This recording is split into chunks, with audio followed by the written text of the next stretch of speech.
In the story, we welcome Ruth Wasserman-Landi, an Israeli parliament member from the Blue and White Party and an Arab affairs expert. Thank you so much, as always, for being here in studio. And as we heard in that report, much progress has been made, but still such a long road to go. I want to focus specifically on your experience as a woman in the world of politics and the challenges, I see you laughing, that you are facing right now in 2021. I think that it's a challenge these days to be a politician in general, whether a woman or a man. Of course, this morning I had a chat with a friend of mine from the UAE, and they said that in the UAE, 50% of the parliament and senior positions in the government are actually held by women. So we have a while to reach that wonderful goal. We only have 25%. And of course, you know, as the Minister of Immigration said earlier today, Tamano-Shata, who is, by the way, the first minister to be of an Ethiopian descent, that 50% of all ministers in the government should be women. And I must say, I agree. Is it more difficult to be a woman in politics? I think so, yes. And why? Well, first of all, always there's a sense that more is expected of women. It is almost expected for them to be, well, we are expected to be Wonder Women, so to speak. But essentially, you know, we have more on our shoulders. Even today, in the 21st century, we have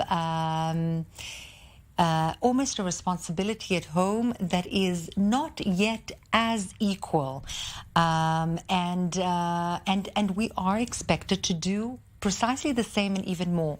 But I think that in a way it is almost a privilege because it is possible, it is empowering.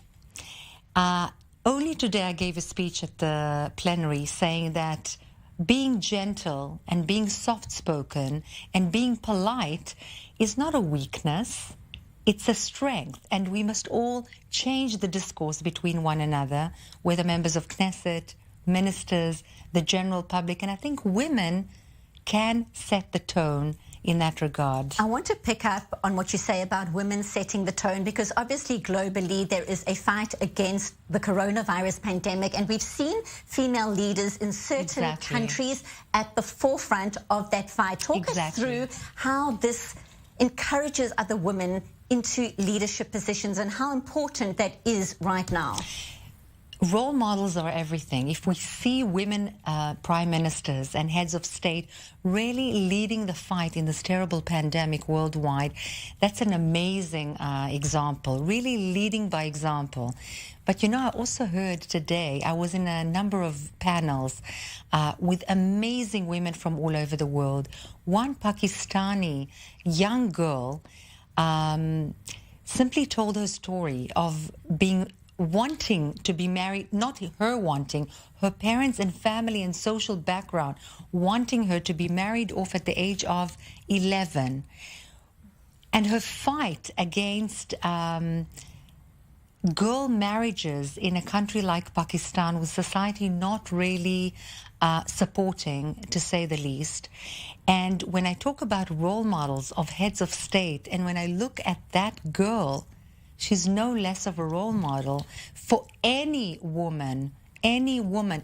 She can stand at the forefront of really looking up to someone against all odds, being able to win a war that is almost unwinnable. So unfathomable to think that right now, in this day and age, as 11, as you say, children really. And that brings me to my last point very briefly. A working mother, not easy anywhere in the world. Goodness.